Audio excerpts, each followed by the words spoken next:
Oke, lanjut tentang interview ya, karena tadi habis psikotes. Sorry tadi break soalnya ada azan maghrib ya. Oke, lanjut. Setelah psikotes langsung ke interview ya Mbak Naya.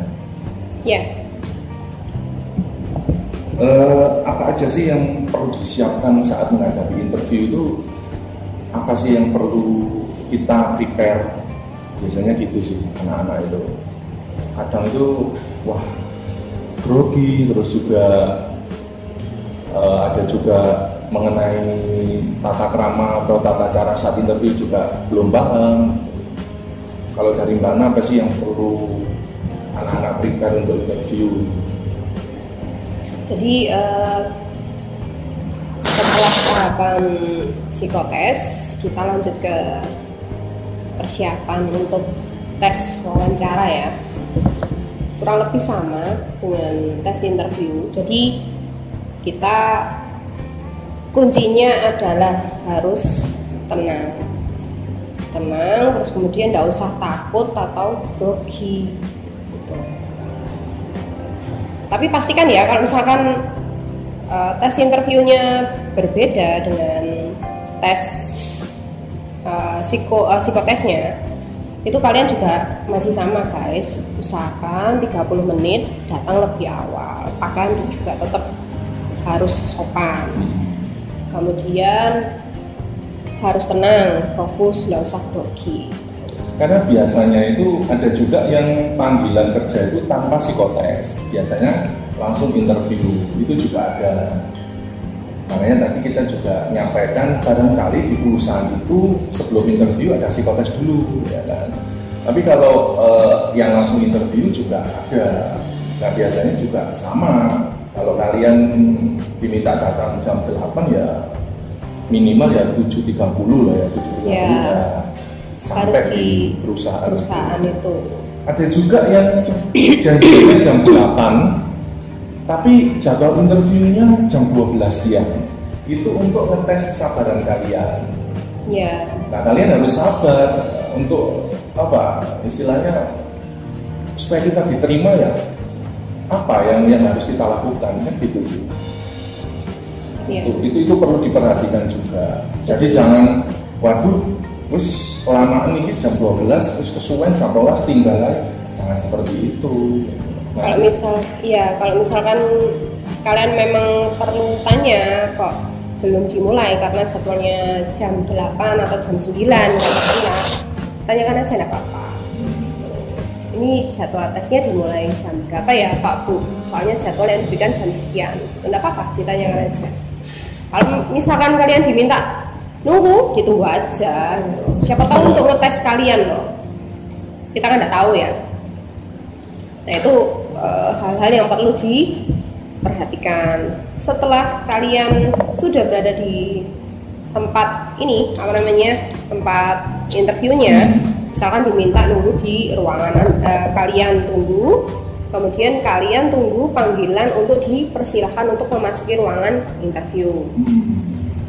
Kalian kalau sudah dipanggil masuk seperti biasa ya, usahakan tetap menjaga sopan santun.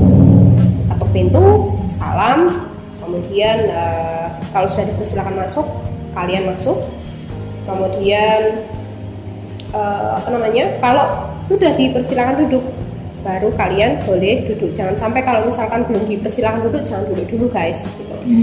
Kemudian step selanjutnya perkenalan, jabat tangan seperti itu.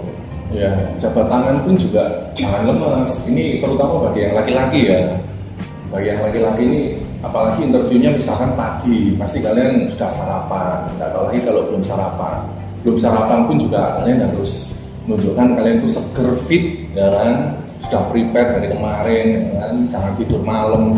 Usahakan kalau jabat tangan itu tangan HRD-nya ya nggak diperkes, intinya itu mantap. Jabat tangan itu kalau laki-laki itu mantap gitu, ya, mantap, tegas gitu. Tegas bukan perkes ya, tapi mantap tegas, jangan melembrek gitu.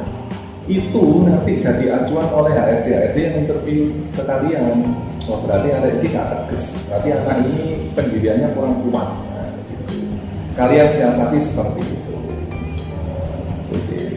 Ya, itu mengenai jabat tangan ya. Karena selanjutnya kalau sudah dipersilakan duduk, kalian duduk ya tadi. Kemudian selanjutnya HRD akan memberikan dimulai pertanyaan ya. Kalian akan mulai diberikan pertanyaan-pertanyaan. Jangan sampai kalian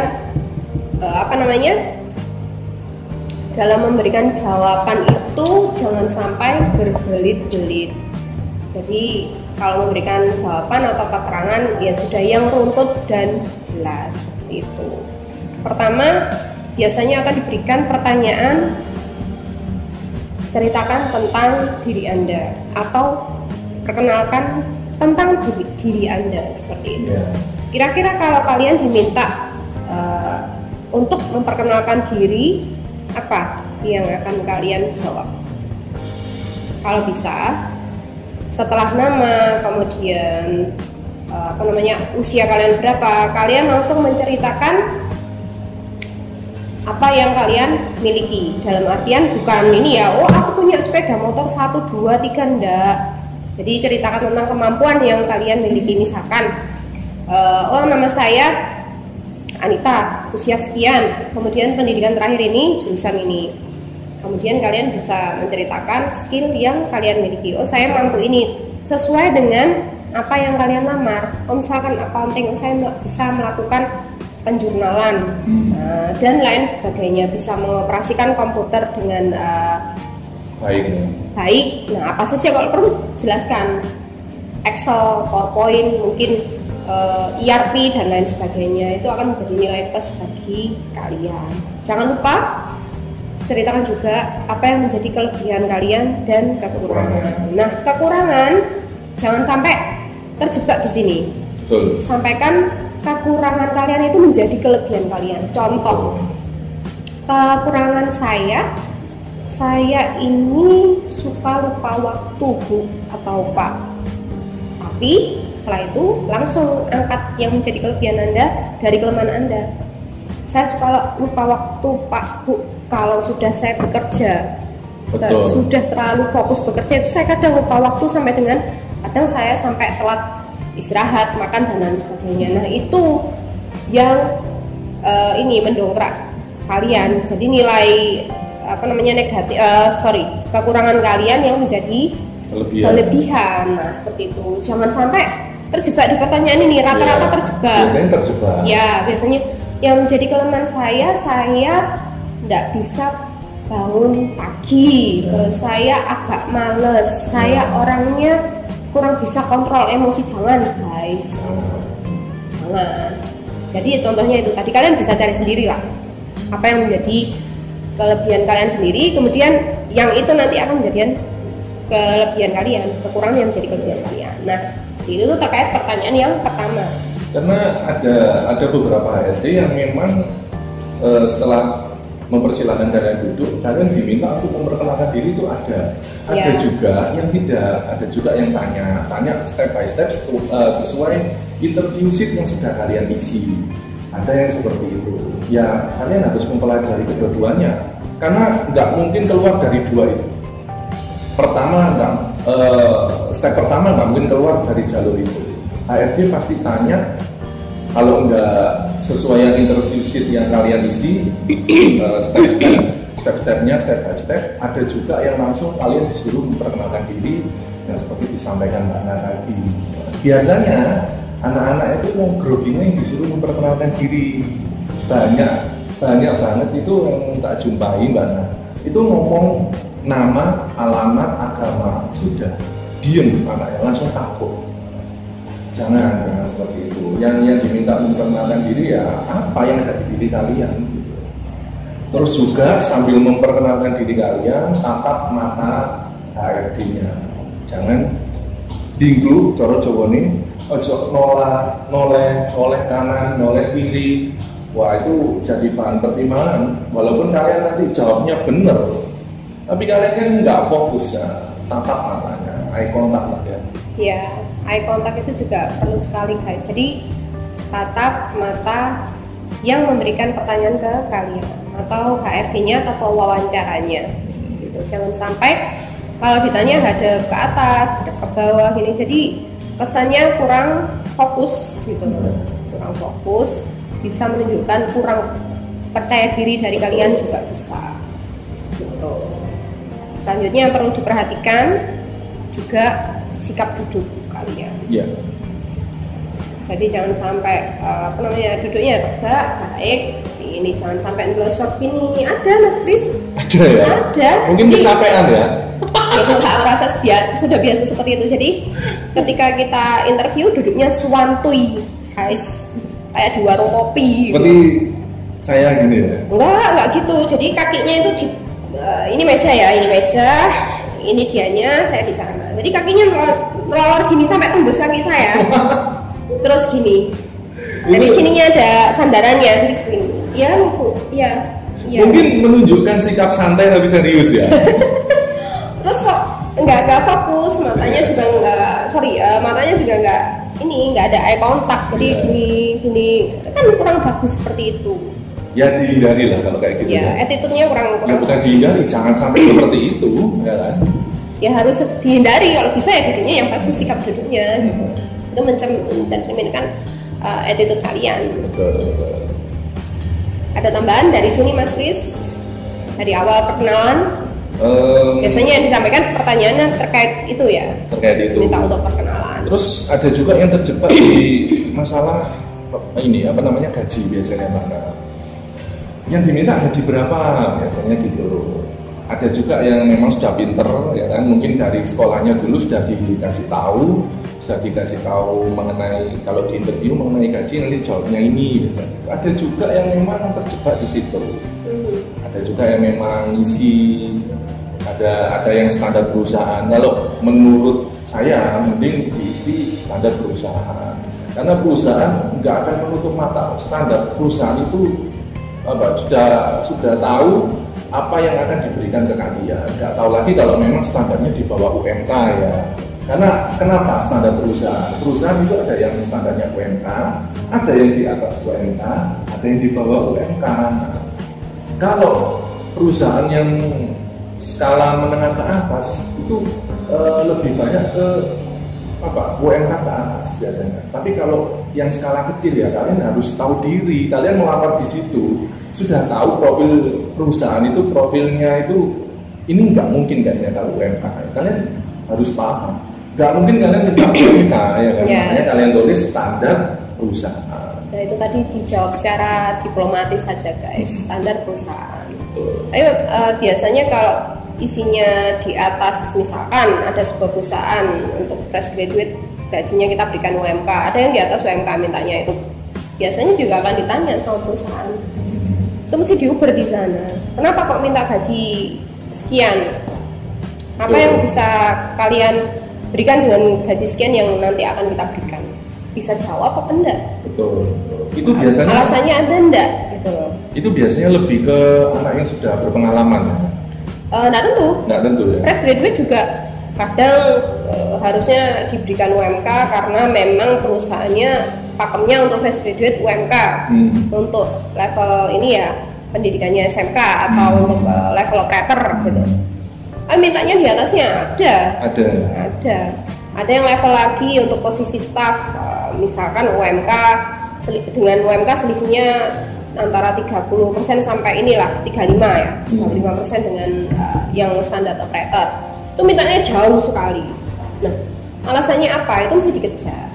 Alasannya kenapa kok kalian minta besarnya sekian itu?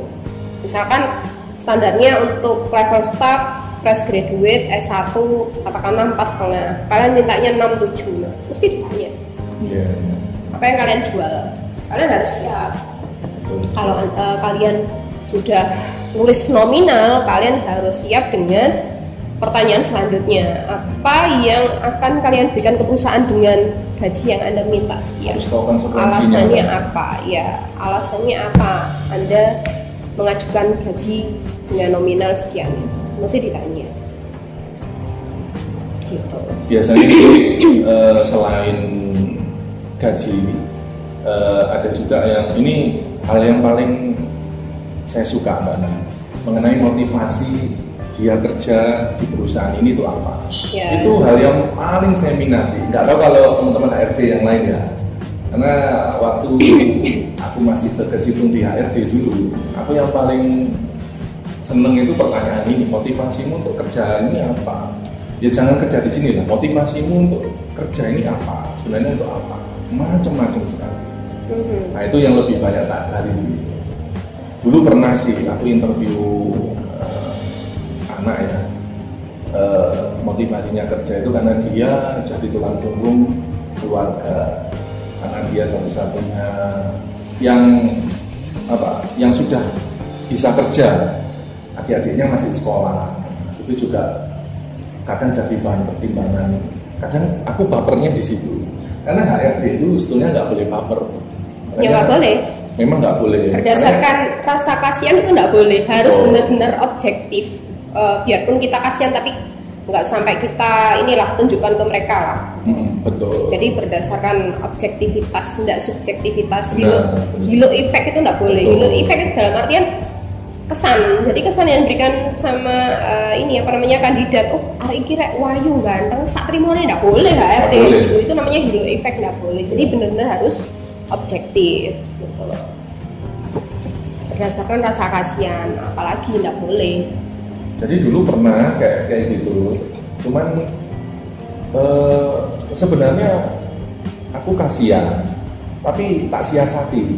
Aku nggak mau kasihan, maksudnya misalkan kamu saya terima di perusahaan ini, apa yang sanggup kamu berikan?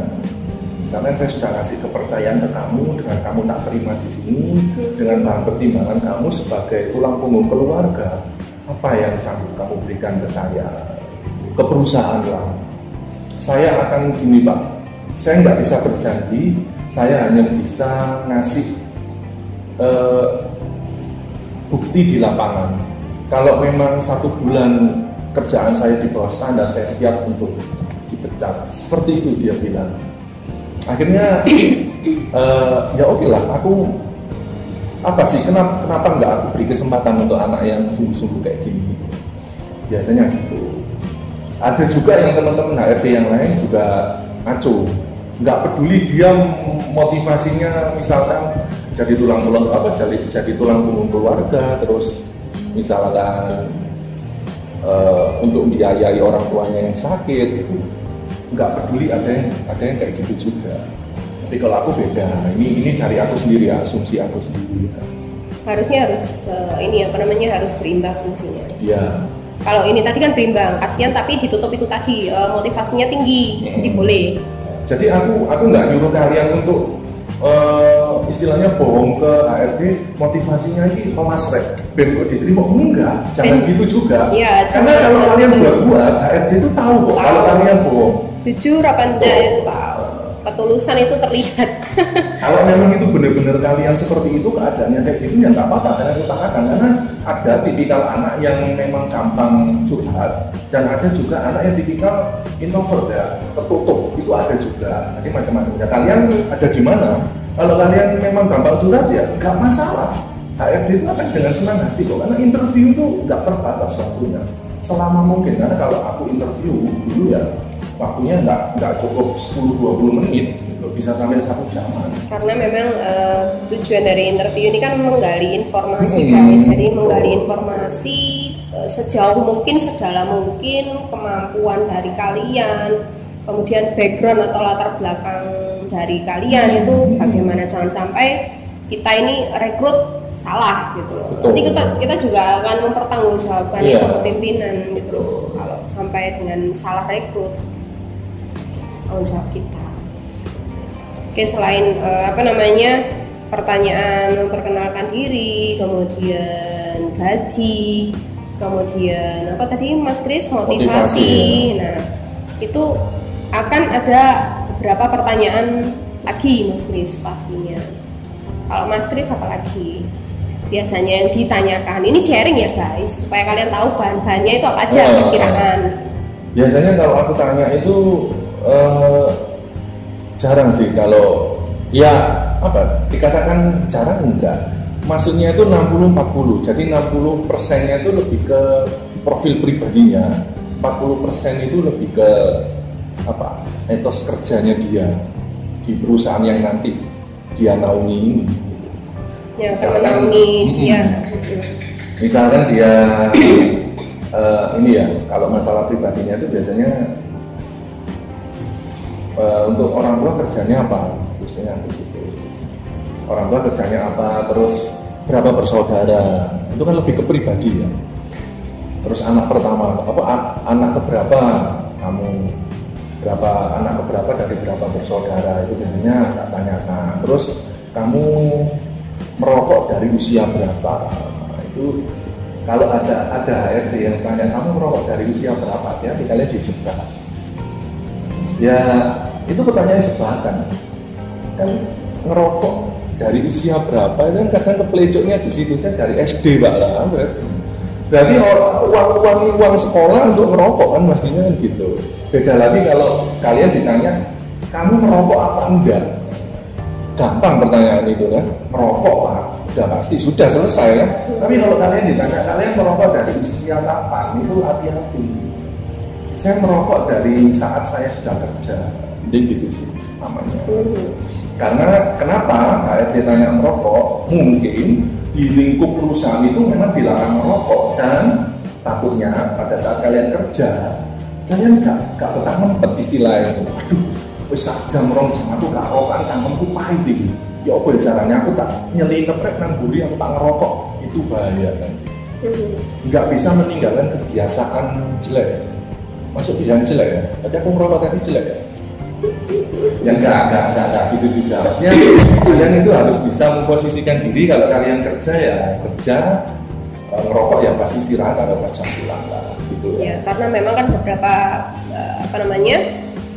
tempat kerja itu ada yang memungkinkan untuk ngerokok berapa jam sekali, ada yang memang hanya waktu istirahat saja gitu. Jadi kalian harus bisa mengontrol kalian kalau memang kalian ini niat kerja itu tadi. Tapi kalau sudah edik banget 1 jam harus merokok lah, itu yang kita nggak bisa terima, karena kita juga terbentur lagi dengan tuntutan. Betul. Gitu. Nah selain itu ada lagi pertanyaan Mas Kris, biasanya HRD itu akan menanyakan apa yang kalian ketahui tentang perusahaan ini. Itu kalian harus paling tidak nyari informasi. Jadi persiapan sebelum kalian datang tes interview. Jadi perusahaan yang kalian lamar ini bergerak di bidang apa? Paling enggak itu, enggak perlu terlalu ini ya, detail, enggak perlu.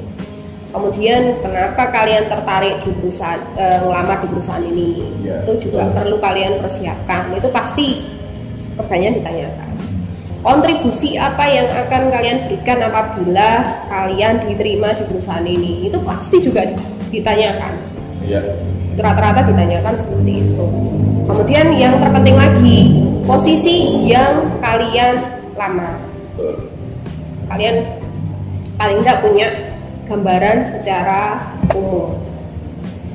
Kalau misalkan operator produksi, berarti aku bagian operator langsung di lapangan yang ditempatkan di bagian produksi. Nah nanti seksinya banyak. Operator produksi bagian apa? Dealer produksi, administrasi, nah banyak guys. Kemudian nanti kalau misalkan ada diberikan kepada kalian sesi bertanya, kalian manfaatkan, sampaikan pertanyaan.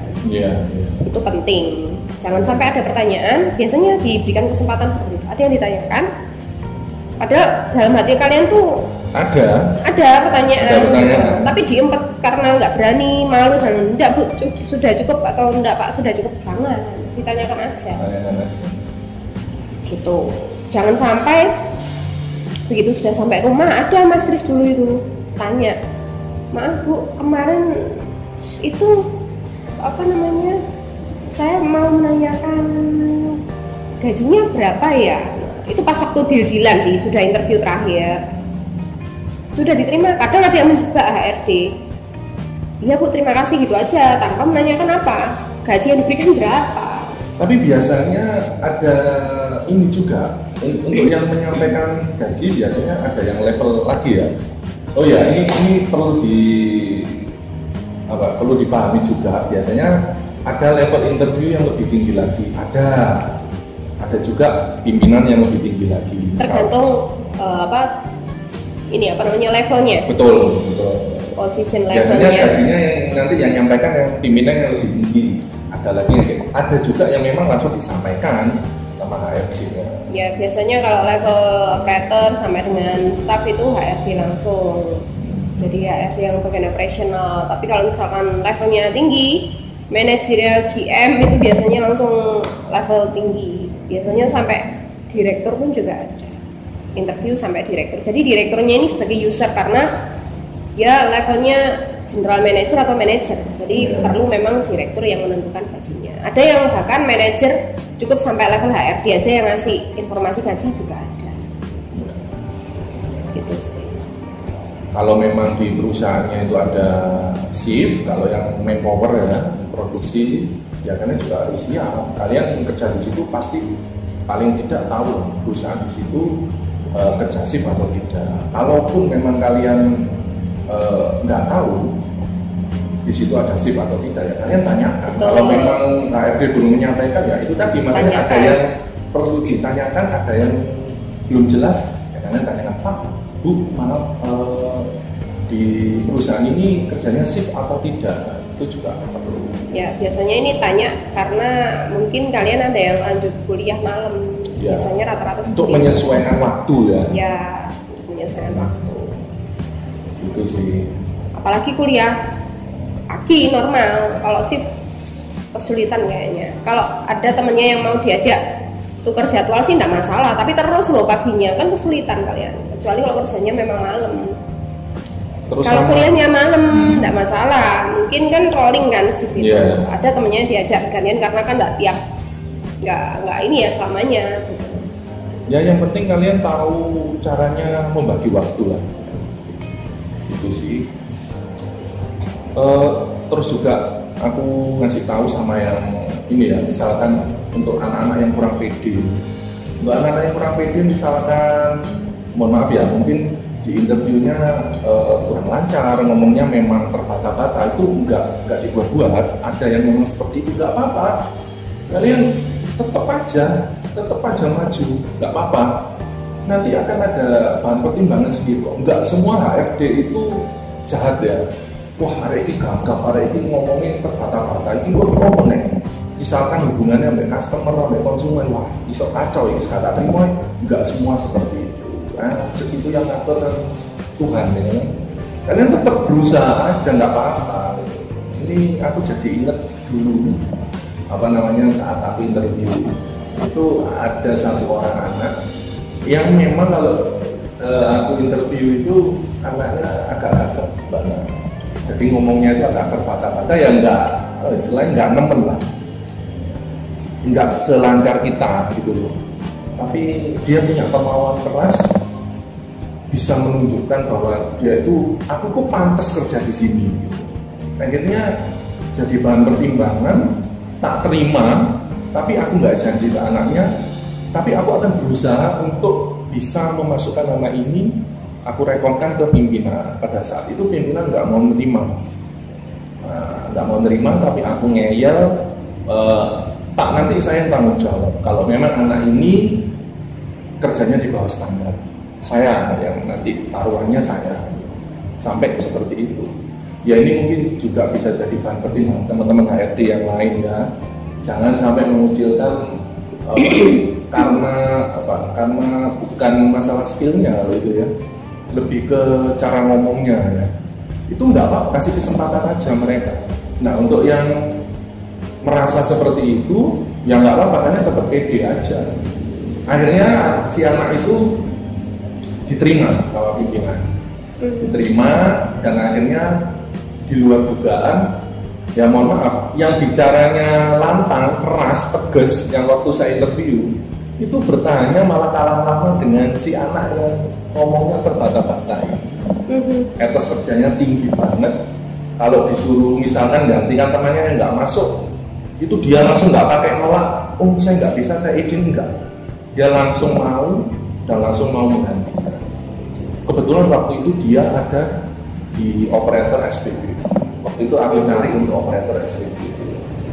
Nah, kalau operator SPB kan pastinya 3S, senyum, sapa, salam. Nah, kan terus juga kadang nawari kalau ada minimarket, ada air radiator, mungkin kalau orangnya mau ibadah diarahkan.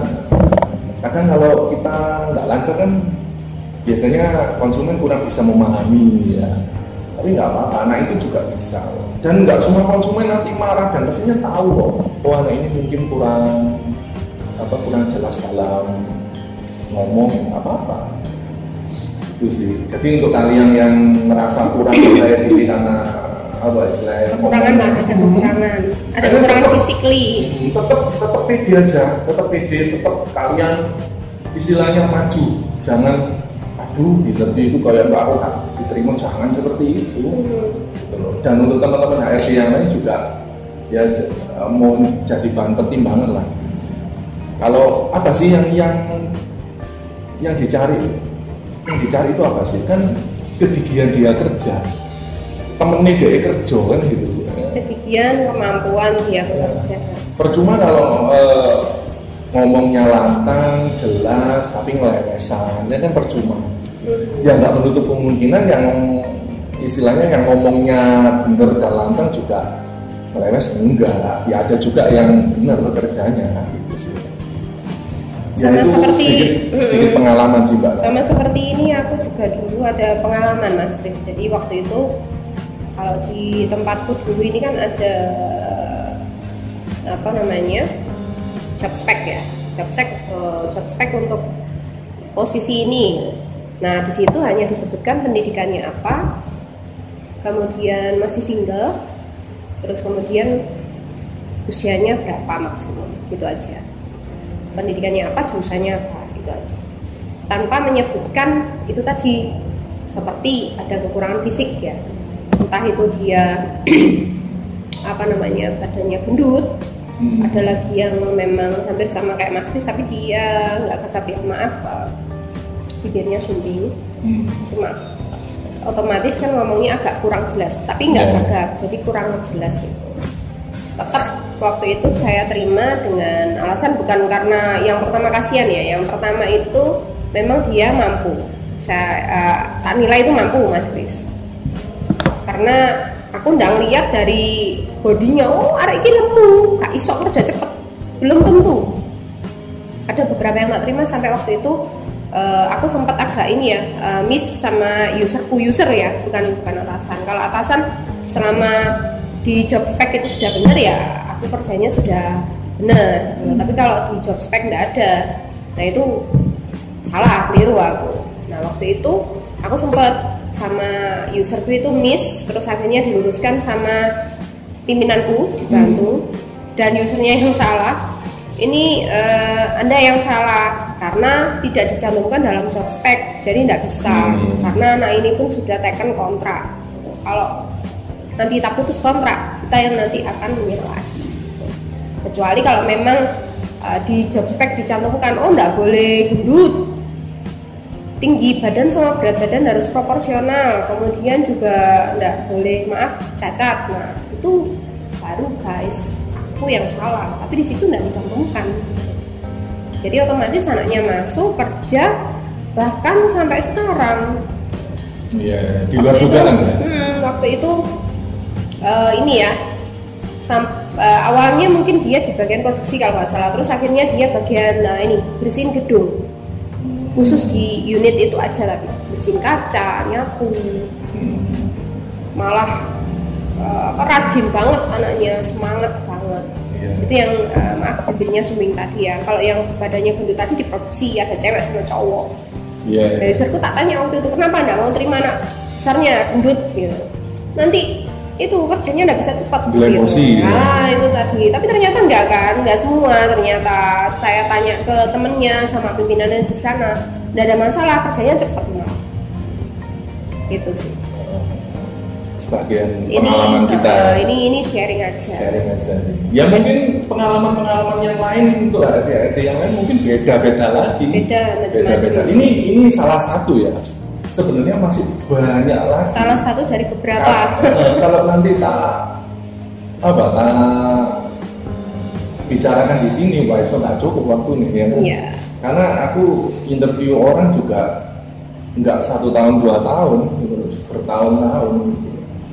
Ya itu waktu aku masih di HRD dulu sih.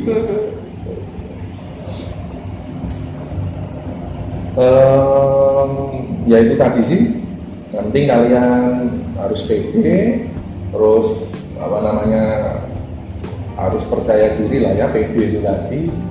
Terus jangan belembosi ya, jangan ngelentuk di interview, tenang ya kan, fokus ya kan. Nggak akan ada batas waktu kok kalau interview. Beda lagi kalau adanya nanti ngomong, ini aku interview kurang lebih 10 menit ya, tolong dalam waktu 10 menit ini masnya atau mbaknya jawab singkat jelas padat. Beda lagi ya, itu juga mungkin kalian harus mempersiapkan yang lebih padat lagi jawabannya. Ya. Beda-beda. Ada lagi yang HRD-nya atau usernya menyudahi interview karena salah satunya ini sikap duduk juga bisa. Ya.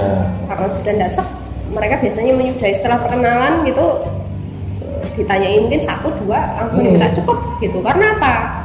Kalian perlu mereview apa yang salah dari aku ya, kok interviewnya cepat sekali gitu. Ada yang seperti itu, ada.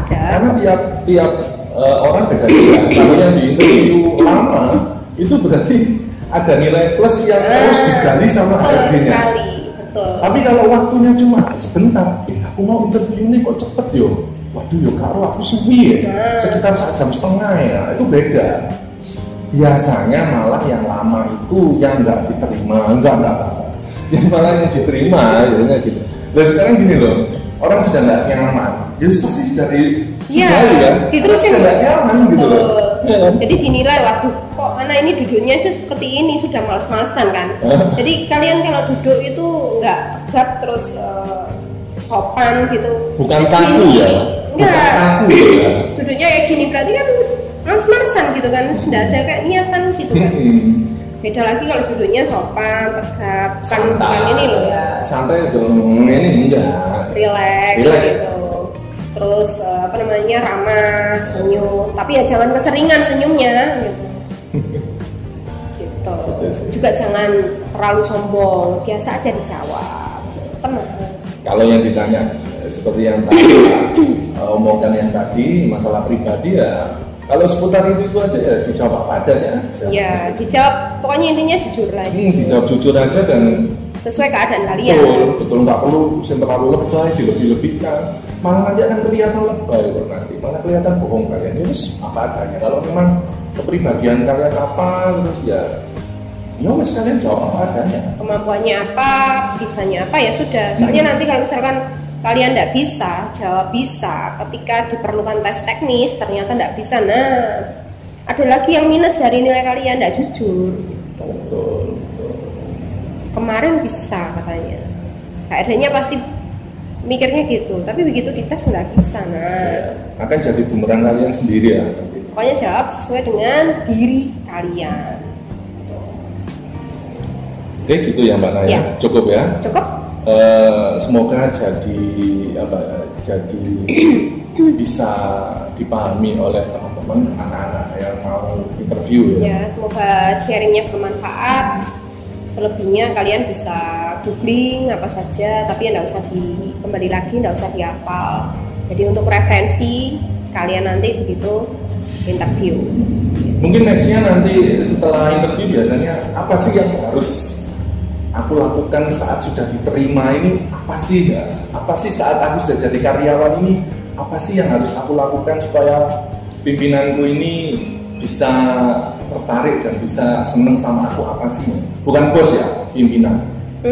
Apa sih yang harus aku lakukan supaya aku tahan lebih lama di perusahaan ini ya, gitu ya. Mungkin nanti next vlognya kayak gitu ya. Next kontennya kayak gitu.